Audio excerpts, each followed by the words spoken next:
RJ news Bharat. तो आज इस वक्त हम मौजूद हो चुके हैं जनकपुरी में। यहाँ हमारे बीच मैम है, वरिष्ठ समाज सेविका। और जैसा कि हम आपको बता दें कि हम अपने चैनल के माध्यम से हर रोज किसी न किसी व्यक्ति के साथ उपस्थित होते हैं। दर्शकों को क्या सुनना है।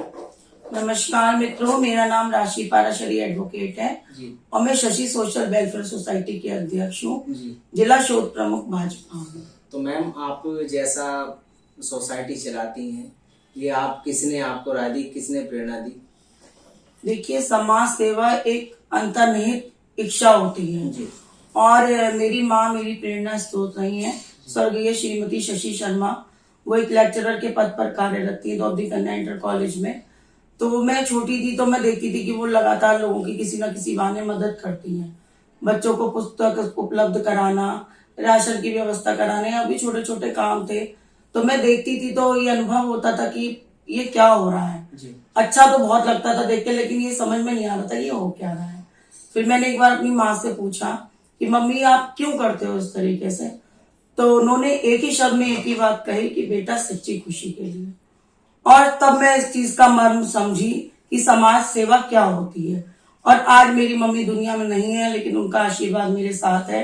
उन्हीं के नाम से मैंने सन 2019 में अपनी संस्था शशि सोशल वेलफेयर सोसाइटी स्थापित की, जो अनवरत रूप से समाज की सेवा में निरंतर सक्रिय भूमिका निभा रही है। तो जैसे आपने सोसाइटी वो की और उसके साथ साथ आप जो समाज की सेवा करते हैं, जैसे आपको अंदर से फीलिंग आई कि मुझे समाज की सेवा करनी चाहिए, माता जी गुजर गई, उनसे प्रेरणा मिली।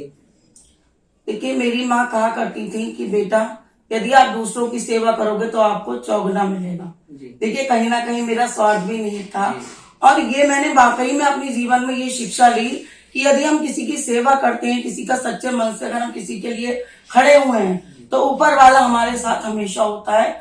और आज मेरी संस्था इतने कम समय में इतना नाम जो हुआ है, वो शायद मेरी माता का पुण्य प्रताप, उनका आशीर्वाद और उन असहाय लोगों का आशीर्वाद है जिनके लिए मैं समाज में खड़ी हुई। संस्था मैम कब आपने शुरू की थी? संस्था सन 2019 में खड़ी। 19 में। जी। तो जैसा आप समाज के सेवक हैं और समाज से काफी जुड़े हुए कार्य को भी करते हैं, हमने भी देखा है चैनल के माध्यम से, काफी हम लोगों को दिखा भी चुके हैं। तो जो और महिलाएं हैं उनको आप क्या कहना चाहती हैं?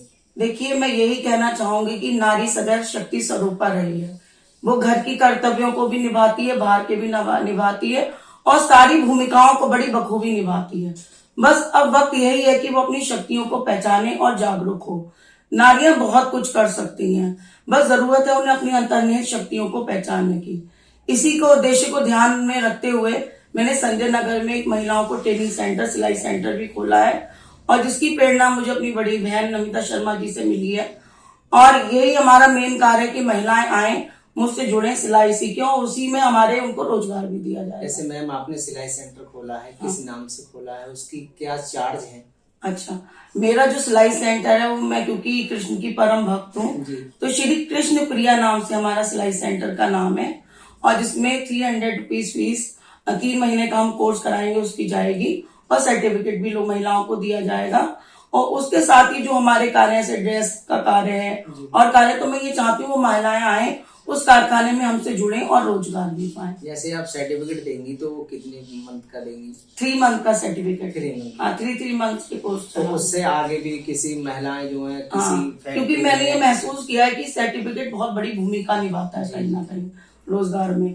तो हमने यही निश्चय किया कि उन महिलाओं को बाकायदा अपनी संस्था का सर्टिफिकेट देंगे, और अगर मेरे पास सरकारी ट्रेनिंग आती है टूडा वगैरह से, तो पूरा योगदान उन महिलाओं को दिया जाएगा कि वो उसमें शामिल हो और फायदा उठाएं इसका। जैसे लास्ट सवाल मैम हम आपसे कहना चाहेंगे, जैसे कि आप लॉयर हैं, एडवोकेट भी हैं, तो आप इसके साथ साथ एनजीओ भी चलाती हैं, तो ज्यादातर समय आप कहाँ देती हैं, जैसे कोर्ट में या एनजीओ में समाज सेवा? देखिए, कोर्ट में तो मैंने 8-10 वर्ष बहुत कार्य किया। क्रिमिनल वर्क में मैं ज्यादातर जुड़ी रही हूँ। मैंने LLM भी किया है और PCS भी क्वालिफाई हूँ, पर दुर्भाग्यवश मेरा मेंस वगैरह में नहीं हो पाया, तो मैंने अपनी इस लाइन को अपनी आगे की वो बनाया है। और जो मेरा मेन, जो मेरी अंदर की इच्छा है, वो मेरी समाज सेवा ही है। उसके लिए चाहे आप मुझसे रात के 12 बजे कांटेक्ट कर लें, किसी की जरूरत है, चाहे मैं सदैव तत्पर रहती हूँ। और मैं लोगों को अपना नंबर भी सोशल मीडिया वगैरह पे प्रोवाइड कराती हूँ। अभी भी ये जो 6 साल की बच्ची के संग रेप कांड हुआ था रायपुरा में, तो सबसे पहले मेरे पे सूचना आई थी, तो मैं 9-10 बजे करीब पहुंची थी, पूरा मामला पूरी निपटाने की कोशिश करी थी, 12-1 बजे वापस घर आई। और यही मेरा प्रयास रहता है, कहीं भी हमारे होते कोशिश तो ये देखिए, पूरी बरेली का तो ठेका नहीं ले सकते, लेकिन इतना जरूर कहना चाहूंगी, जहां जहां मुझे सूचना होगी वहां मैं सबसे पहले हाजिर होंगी और सबसे पहले समस्याओं को सुलझाने की पूरी कोशिश करूंगी, तन मन और धन से। तो जैसा अभी दर्शकों देखा था कि मैम ने कितनी अच्छी बात कही कि जो इस दुनिया में उनकी माताजी नहीं है, उनकी प्रेरणा से एक लॉयर को ड्रॉप करके उन्होंने एक समाज के सेवा का बीड़ा उठाया और महिलाओं के लिए कितनी अच्छी सीख दी। और जो महिलाएं परेशान होती हैं, मीडियम परिवार से होती हैं, उनके लिए एक सिलाई सेंटर भी खोला, जिसके लिए 3 मंथ का जो है वो अपना प्रमाण पत्र भी देंगी बना के, जो आगे चल के महिलाएं कहीं पर कुछ अपना रोजगार प्रदान कर सकती हैं। इसी के लिए मैं दुष्यंत सिंह, RJ न्यूज़ भारत।